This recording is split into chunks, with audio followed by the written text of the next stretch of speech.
Sebelum kita memulai ibadah, mari bersama-sama kita perkatakan dengan iman Mazmur 91 sebagai doa kita. Dalam lindungan Allah, orang yang duduk dalam lindungan yang maha tinggi dan bermalam dalam naungan yang maha kuasa akan berkata kepada Tuhan, tempat perlindunganku dan kubu pertahananku, Allahku yang kupercayai. Sungguh, dialah yang akan melepaskan engkau dari jerat penangkap burung, dari penyakit sampar yang busuk. Dengan kepaknya, ia akan menudungi engkau. Di bawah sayapnya, engkau akan berlindung. Kesetiaannya ialah perisai dan pagar tembok. Engkau tak usah takut terhadap kedahsyatan malam, terhadap panah yang terbang di waktu siang, terhadap penyakit sampar yang berjalan di dalam gelap, terhadap penyakit menular yang mengamuk di waktu petang.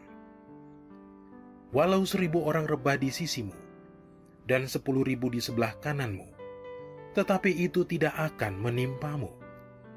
Engkau hanya menontonnya dengan matamu sendiri dan melihat pembalasan terhadap orang-orang fasik. Sebab Tuhan ialah tempat perlindunganmu, yang maha tinggi telah kau buat tempat perteduhanmu. Malapetaka tidak akan menimpa kamu, dan tulah tidak akan mendekat kepada kemahmu. Sebab malaikat-malaikatnya akan diperintahkannya kepadamu untuk menjaga engkau di segala jalanmu. Mereka akan menatang engkau di atas tangannya, supaya kakimu jangan terantuk kepada batu. Singa dan ular tedung akan kau langkahi. Engkau akan menginjak anak singa dan ular naga. Sungguh, hatinya melekat kepadaku, maka aku akan meluputkannya. Aku akan membentenginya, sebab ia mengenal namaku. Bila ia berseru kepadaku, aku akan menjawab. Aku akan menyertai dia dalam kesesakan. Aku akan meluputkannya dan memuliakannya. Dengan panjang umur akan kukenyangkan dia, dan akan kuperlihatkan kepadanya keselamatan daripadaku.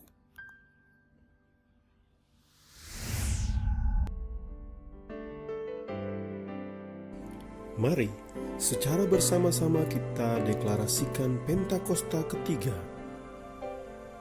Pentakosta ketiga adalah pencurahan Roh Kudus yang dahsyat di zaman now, melebihi yang terjadi di Azusa Street. Pentakosta ketiga akan mengakibatkan penuaian jiwa yang terbesar dan terakhir sebelum Tuhan Yesus datang kembali. Pentakosta ketiga akan membangkitkan generasi Yeremia, yaitu anak-anak muda yang dipenuhi oleh Roh Kudus, cinta mati-matian kepada Tuhan Yesus, tidak kompromi terhadap dosa dan akan bergerak untuk memenangkan jiwa. Pentakosta ketiga lahir di Indonesia yang bergerak ke bangsa-bangsa. Gerakan ini dari timur ke barat dan akan kembali ke Yerusalem. Pentakosta ketiga akan memberikan kuasa untuk menyelesaikan amanat agung, dan setelah itu Tuhan Yesus datang kembali.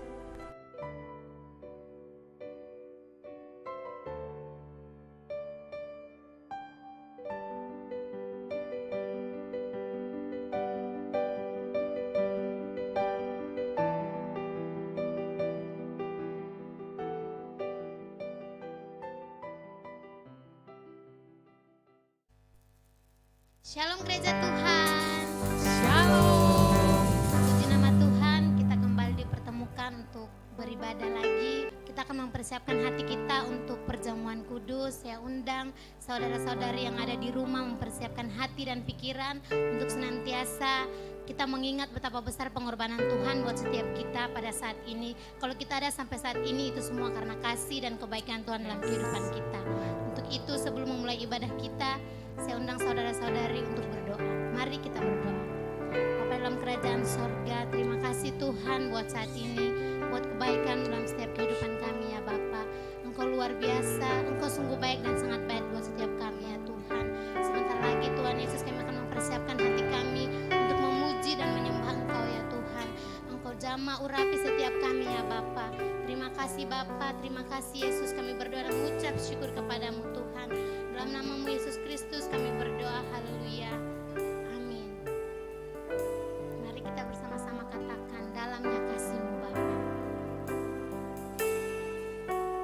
Dalamnya kasih-Mu Bapa,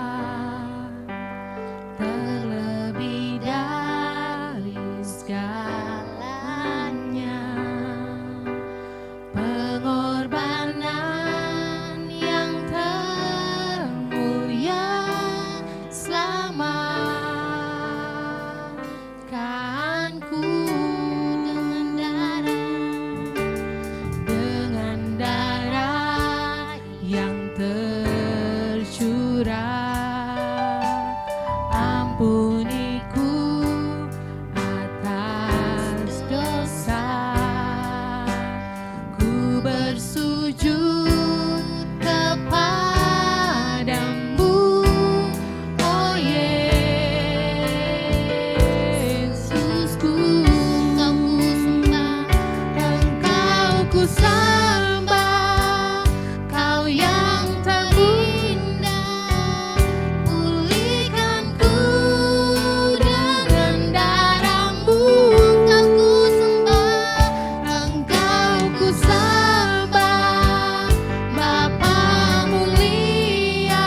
Shalom semuanya.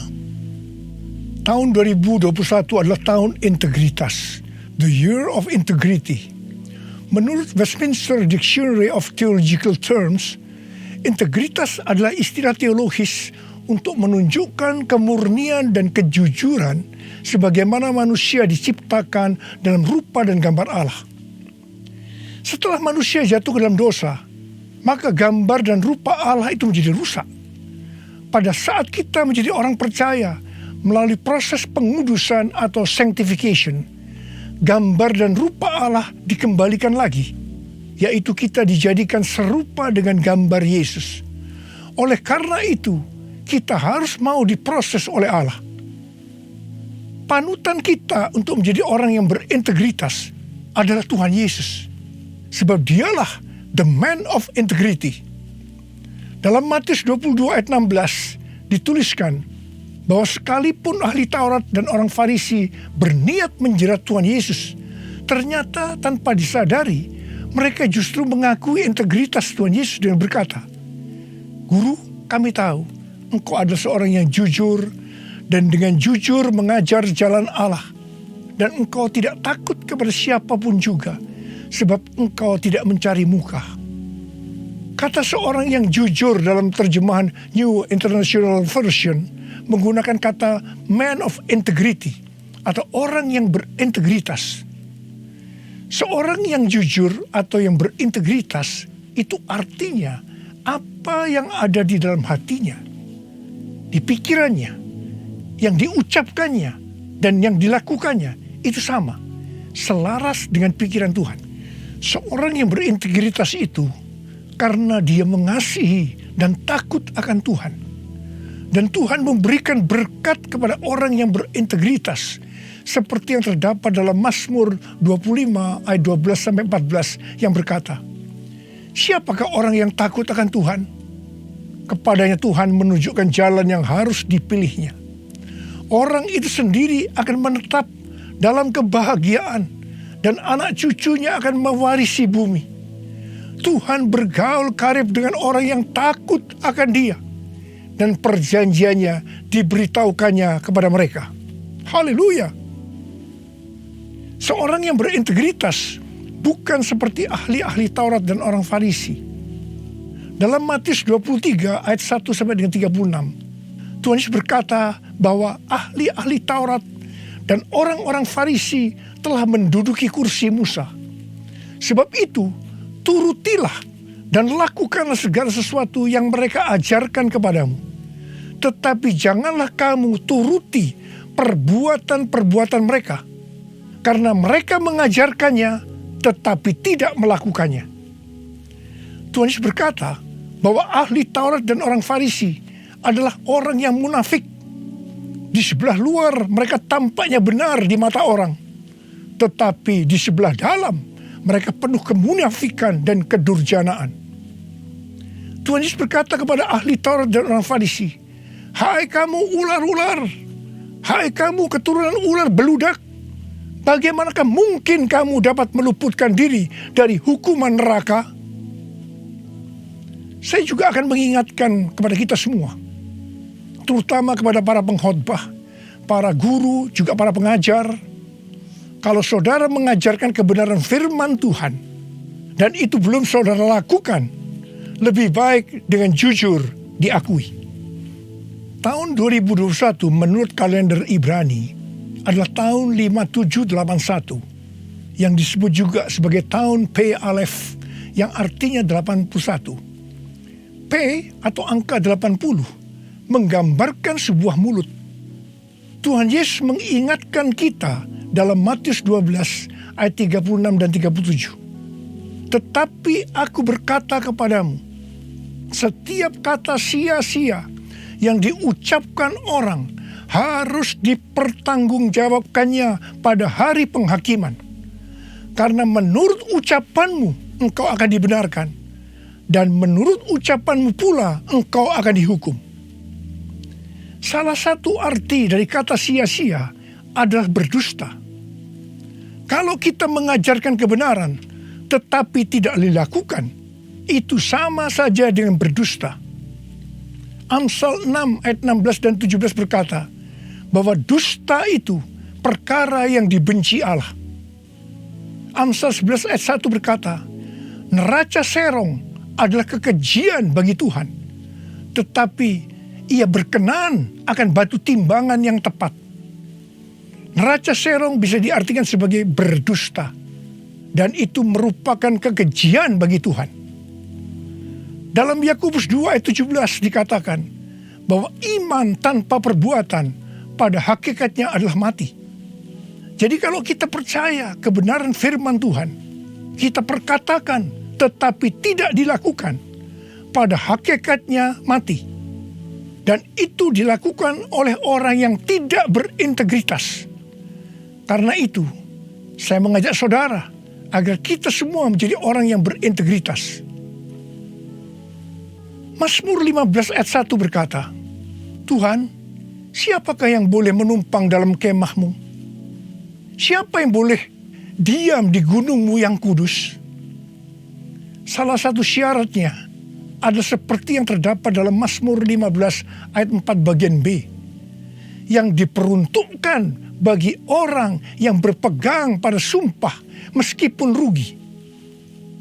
Seorang yang berintegritas akan tetap berpegang pada sumpah meskipun rugi. Seorang yang berintegritas biasanya oleh kebanyakan orang dunia dianggap sebagai orang yang bodoh, sok suci, sok jujur, sehingga mengalami banyak kerugian dalam tanda petik. Kebanyakan orang dunia meskipun sudah berjanji atau bersumpah, tetapi kalau mereka menderita kerugian, mereka akan berbalik dan dengan segala macam cara akan mencari jalan supaya tidak merugi. Jadi hati-hati, jangan sampai saudara terpancing atau tergoda melakukan hal-hal yang seperti itu. Seorang yang berintegritas akan melakukan seperti yang Daud lakukan dalam Mazmur 26 ayat 1-3 yang berkata, berilah keadilan kepadaku ya Tuhan, sebab aku telah hidup dalam ketulusan kepada Tuhan. Aku percaya dengan tidak ragu-ragu. Ujilah aku ya Tuhan, dan cobalah aku. Selidikilah batinku dan hatiku, sebab mataku tertuju kepada kasih setiamu, dan aku hidup dalam kebenaranmu. Daud bukan orang yang sempurna secara moral, tetapi Alkitab mencatat bahwa kehidupannya mencontohkan karakter yang dewasa, tulus dan jujur di hadapan Tuhan. Jadi Daud adalah orang yang berintegritas. Daud berani berkata kepada Tuhan, ujilah aku ya Tuhan, dan cobalah aku. Selidikilah batinku dan hatiku, sebab mataku tertuju pada kasih setiamu, dan aku hidup dalam kebenaranmu. Saya teringat di awal pelayanan saya, Tuhan memberikan kepada saya sebuah lagu tentang ujilah aku. Ujilah aku Tuhan, cobalah aku Tuhan, selidiki batinku dan hatiku, mataku tertuju padamu. Aku cinta padamu Tuhan, aku rindu hadirat-Mu Tuhan, aku ingin selalu dekat padamu, menikmati kehadiran-Mu. Menyanyi Hosana bagi Rajaku yang duduk di tahta. Aku muliakan dan ku agungkan, Kau layak disembah, Kau layak disembah, Kau layak disembah.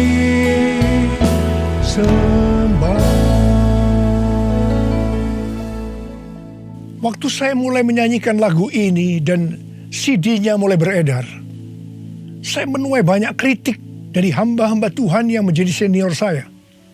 Mereka berkata, kok berani-beraninya Niko menyanyi lagu seperti ini? Saya berkata, bukankah ini ada di Alkitab yang dinyanyikan oleh Daud? Tetapi mereka tetap tidak bisa menerimanya. Terus terang saya kaget. Saya tidak pernah berpikir bahwa beliau-beliau itu mempunyai pikiran yang seperti itu. Saya menyanyikan lagu ini dengan satu pengertian, bahwa saya siap diuji oleh Tuhan. Dan itu saya lakukan sejak awal pelayanan saya. Mungkin ada di antara saudara yang tidak berani menyanyikan lagu ini. Saya pernah mendengar orang yang berkata, itu kan Pak Niko yang berani. Kalau saya sih belum berani. Saya hanya akan mengingatkan kepada saudara bahwa Tuhan Yesus menghendaki agar kita hidup sebagai seorang yang berintegritas. Seorang yang hidupnya jujur dan tulus di hadapan Tuhan. Mari, saya mau ajak saudara untuk menyanyikan lagu ini bersama saya.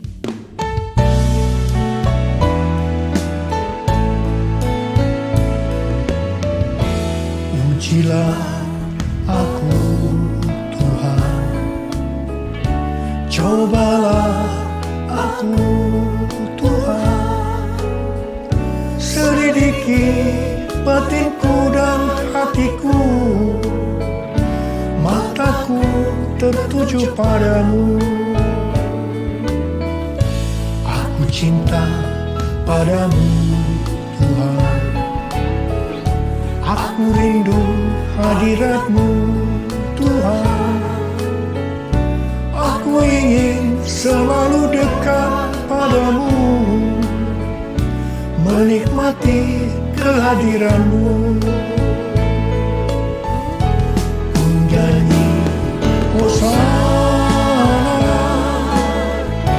bagi Rajaku yang duduk di tahta. Aku muliakan dan ku agungkan, Kau layak disembah, Kau layak disembah, Kau layak disembah.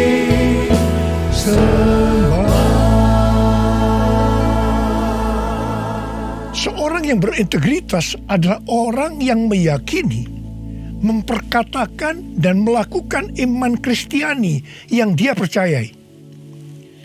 Sejak tahun 2018, melalui nubuatan Cindy Jacob, Tuhan menunjuk gereja kita sebagai messenger dari Pentakosta ketiga. Saya percaya kita ditunjuk oleh Tuhan menjadi messenger atau utusan Tuhan untuk Pentakosta ketiga karena kita adalah insan Pentakosta. Sebagai orang yang berintegritas, maka kita akan memperkatakan dan melakukan apa yang kita percayai, yaitu apa yang ada di dalam hati dan pikiran kita. Jadi kita akan berkata-kata dan melakukan sesuatu sebagai insan Pentakosta. Karena itu kita harus mengenal identitas sebagai insan Pentakosta. Dari zaman Azusa Street yang disebutkan sebagai Pentakosta kedua sampai dengan saat ini, bahwa kegerakan Pentakosta secara garis besarnya terdiri dari 3 grup besar. Yang pertama Pentakosta klasik, yang kedua harismatik, dan yang ketiga neo-harismatik. Jumlah total dari 3 grup ini menurut survei di tahun 2019 ada 698 juta orang, yang berarti sekitar 27% dari total kekristenan. Sinode Gereja Bethel Indonesia atau GBI, di mana gereja kita termasuk di dalamnya, adalah grup Pentakosta klasik, seperti yang terlihat dalam pengakuan iman GBI. Ciri khas dari Pentakosta klasik adalah doktrin baptisan Roh Kudus dengan 5 pilar teologi Pentakosta, yaitu yang pertama keselamatan, yang kedua kekudusan, yang ketiga baptisan Roh Kudus, yang keempat kesembuhan ilahi, dan yang kelima kedatangan Tuhan Yesus untuk kali yang kedua dengan segera. Sejak sebelum dunia ini dijadikan, Allah berinisiatif menyediakan keselamatan bagi semua orang. Allah memanggil kita kepada keselamatan melalui Injil, dan kita menerima kasih karunia-Nya secara gratis melalui respon iman kita. Keselamatan yang diberikan kepada kita bukan karena usaha kita, tetapi karena pemberian Allah. Karena itu jangan ada yang memegahkan diri. Pada waktu kita percaya kepada Tuhan Yesus sebagai Tuhan dan Juru Selamat kita bertobat dan kita mengalami kelahiran baru. Kelahiran baru adalah awal perjalanan rohani kita di dalam Kristus. Ini yang disebutkan sebagai proses pembenaran atau justification. Selanjutnya kita masuk dalam proses kedua, yaitu pengudusan atau sanctification. Dalam proses ini kita dikuduskan terus-menerus oleh Roh Kudus dan firman Allah, disertai proses-proses yang menyakitkan bagi kedagingan kita. Dan goal daripada proses pengudusan ini untuk menjadikan kita menjadi serupa dengan gambar Yesus. Tuhan Yesus begitu baik kepada kita sebagai anak-anaknya, supaya kita lulus dalam proses pengudusan atau sanctification ini. Maka Tuhan Yesus membaptis kita dengan Roh Kudus, dengan tanda awal berbahasa roh. Selain itu, sebagai penyembuh atau pembuat mujizat, Tuhan Yesus selalu siap untuk memberikan kesembuhan dan mujizat kepada kita yang membutuhkan, yang sedang berada dalam proses pengudusan atau sanctification.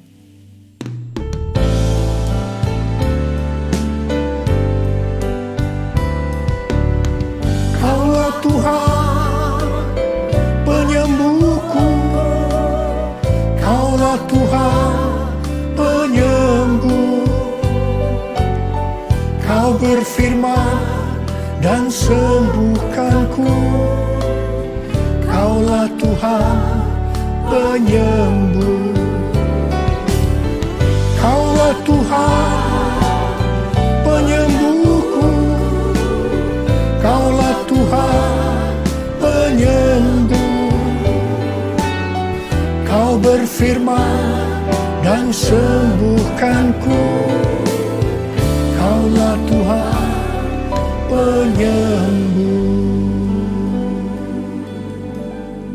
Proses terakhir dari proses keselamatan ini adalah proses glorification atau proses pemuliaan, di mana orang-orang yang menjadi serupa dengan gambar Yesus yang akan ikut dalam pengangkatan pada waktu Tuhan Yesus datang yang kedua kalinya di awan-awan. Kita percaya kedatangan Tuhan Yesus secara tiba-tiba dan dengan segera. Kita diingatkan melalui Filipi 2 ayat 12 dan 13 yang pada prinsipnya berkata, kerjakanlah keselamatanmu dengan takut dan gentar, karena Allah lah yang mengerjakan di dalam kamu baik kemauan maupun pekerjaan menurut kerelaannya. Baptisan Roh Kudus adalah bagian yang paling penting dari 5 pilar teologi Pentakosta, yang sekaligus menjadi bagian sentral dari seluruh pengajaran insan Pentakosta.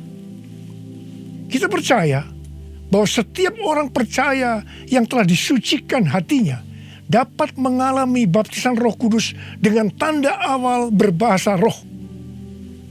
Tujuan dari baptisan Roh Kudus ini adalah agar pengurapan di dalam pelayanan lebih maksimal. Karena baptisan Roh Kudus ini memiliki 2 fungsi, yaitu supaya kita lebih intim dengan Tuhan Yesus dan akan memberikan kuasa untuk menyelesaikan amanat agung. Dalam Matius 12 ayat 31 dan 32, Tuhan Yesus berkata, sebab itu aku berkata kepadamu, segala dosa dan hujat manusia akan diampuni, tetapi hujat terhadap Roh Kudus tidak akan diampuni. Apabila seorang mengucapkan sesuatu menentang anak manusia, ia akan diampuni. Tetapi jika ia menentang Roh Kudus, ia tidak akan diampuni. Di dunia ini tidak, dan di dunia yang akan datang pun tidak. Menentang dan menghujat Roh Kudus di sini juga bisa berarti menentang dan menghujat bahasa roh. Jadi kalau ada yang tidak percaya dengan bahasa roh, jangan menghujat, jangan menentang. Lebih baik banyak berdoa.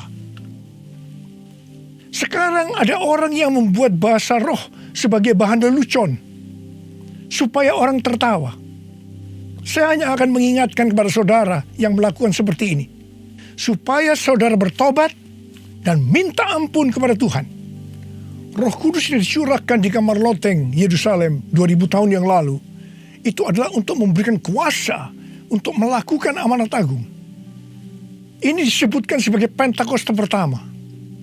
Pentakosta pertama ini dahsyat, sebab dalam kurun waktu 100 tahun, 70% dari dunia yang dikenal waktu itu, yaitu yang berada di bawah kekaisaran Romawi, menjadi Kristen. Pertanyaannya, apakah amanat agung sudah selesai? Jawabannya, belum. Karena itu pada tahun 1906, kembali Roh Kudus dicurahkan di Azusa Street yang disebutkan sebagai Pentakosta kedua. Pentakosta kedua ini dahsyat, sebab menurut Gordon Conwell Theological Seminary, bahwa 77,9% dari kekristenan yang ada pada saat ini dimulai dari awal abad 20, yang berarti ini dimulai dari peristiwa pencurahan Roh Kudus di Azusa Street atau Pentakosta kedua. Pertanyaannya, apakah amanat agung sudah selesai? Jawabannya, belum. Karena itu, hari-hari ini, Roh Kudus yang jauh lebih dahsyat dibanding dengan Azusa Street sudah dicurahkan. Dan ini yang disebut dengan Pentakosta ketiga. Dan saya percaya dengan Pentakosta ketiga ini, amanat agung akan selesai dan Tuhan Yesus akan datang kembali. Mari, saudara yang rindu dipakai oleh Tuhan untuk menyelesaikan amanat agung, kita sama-sama berkata kepada Tuhan, curahkan Roh Kudus-Mu ya Tuhan, api Pentakosta ketiga, supaya kami menyelesaikan amanat agung Tuhan Yesus. Maranatha, datanglah segera ya Tuhan. Mari, saudara yang rindu dipakai oleh Tuhan untuk menyelesaikan amanat agung, kita sama-sama berkata kepada Tuhan, curahkan Roh Kudus-Mu ya Tuhan, api Pentakosta ketiga, supaya kami menyelesaikan amanat agung Tuhan Yesus. Maranatha, datanglah segera ya Tuhan Yesus. Curahkanlah kuasa-Mu Tuhan, mujizat terjadi di tempat ini. Curahkanlah kuasa-Mu Tuhan, mujizat terjadi sekarang ini. Biarlah ini menjadi doa kita, saudara. Kita nyanyikan sama-sama. Curahkanlah kuasa-Mu Tuhan, mujizat terjadi di tempat ini. Curahkanlah kuasa-Mu Tuhan, mujizat terjadi sekarang ini. Urialah makana bayara la bayara la bala bala bala bala bala bala bala bala bala.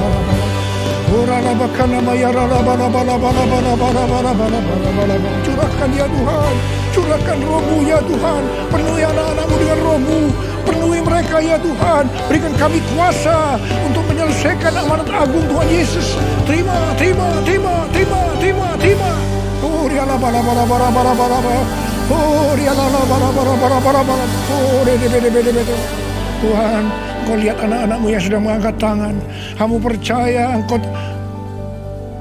memelihara mereka, Engkau menjaga mereka dalam masa pandemi COVID-19 ini Tuhan. Bapa, hamba berdoa buat mereka, tidak ada seorang pun yang sakit. Hamba berdoa tidak ada yang berkekurangan, semua dicukupkan, malah berkelimpahan dalam hal yang baik. Oh Rama, terimalah berkat Tuhan, terimalah perlindungan Tuhan, terima perlindungan Tuhan, terima berkat Tuhan. Curahkanlah kuasa-Mu Tuhan, mujizat terjadi di tempat ini. Amin. Curahkanlah kuasa-Mu Tuhan, mujizat terjadi sekarang ini. Mujizat terjadi sekarang ini.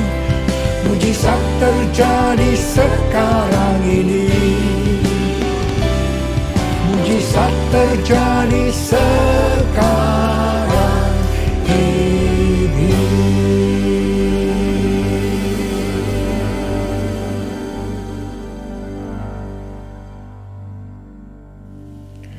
Mari saudara-saudara, kita akan masuk dalam perjamuan kudus. Kita akan mengingat ayat ini. Sebab setiap kali kamu makan roti ini dan minum cawan ini, kamu memberitakan kematian Tuhan sampai Ia datang. Perjamuan kudus ini adalah perjamuan Tuhan Yesus sendiri.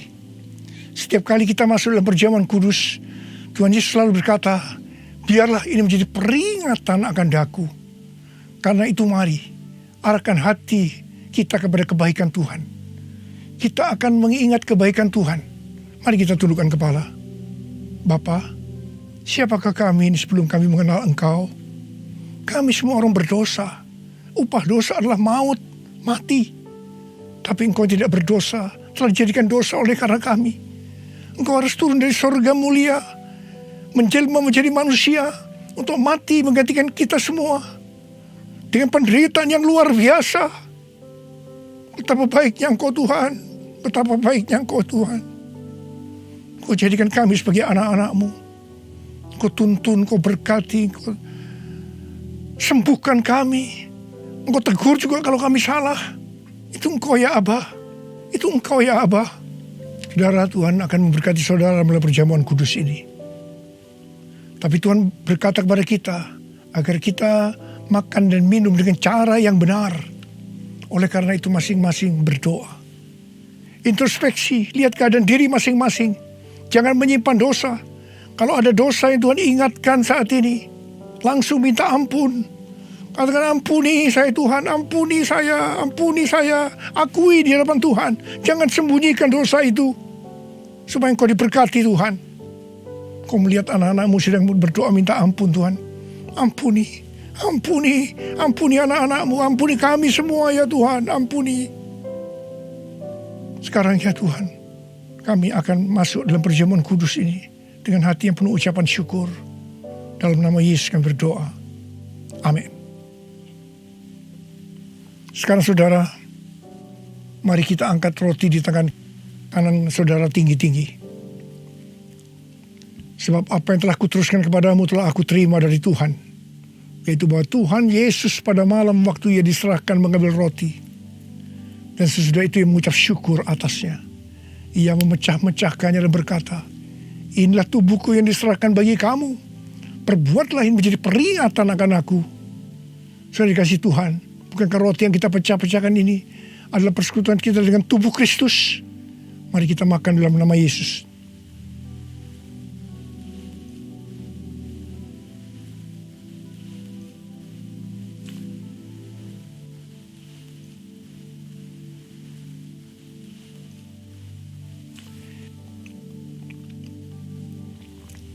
Sekarang angkat cawan di tangan kanan saudara tinggi-tinggi. Demikian juga ia mengambil cawan sesudah makan lalu berkata, cawan ini adalah perjanjian baru yang dimeteraikan oleh darahku. Perbuatlah ini setiap kali kamu meminumnya menjadi peringatan akan aku. Sudah dikasih Tuhan, bukankah cawan pengucapan syukur yang atasnya kita ucapkan syukur adalah persekutuan kita dengan darah Yesus? Mari kita minum dalam nama Yesus.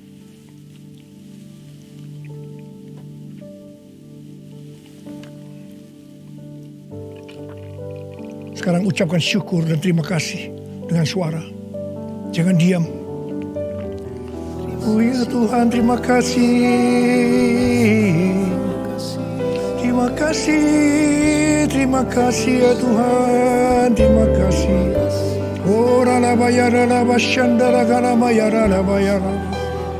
Oh, terima kasih Tuhan, terima kasih ya Tuhan, terima kasih.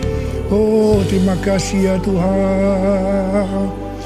Terima kasih Yesusku, terima kasih Yesusku. Puji syukur hanya bagi Tuhanku.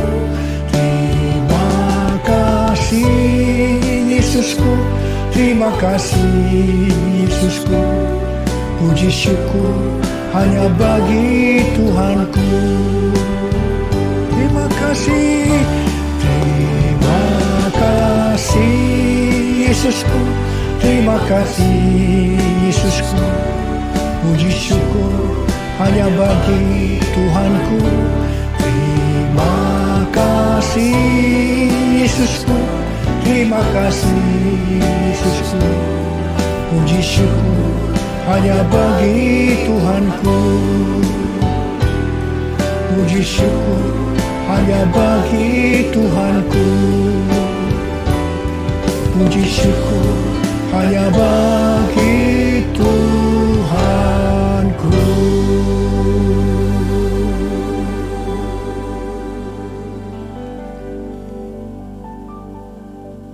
Sekarang terimalah berkat Tuhan. Kasih karunia yang berlimpah-limpah daripada Allah Bapa dalam Anak yang tunggal Yesus Kristus. Persekutuan yang manis dengan Roh Kudus menyertai saudara sekalian mulai hari ini sampai Tuhan Yesus datang menjemput kita di awan-awan dan bahkan sampai selama-lamanya. Yang percaya bersama-sama katakan amin.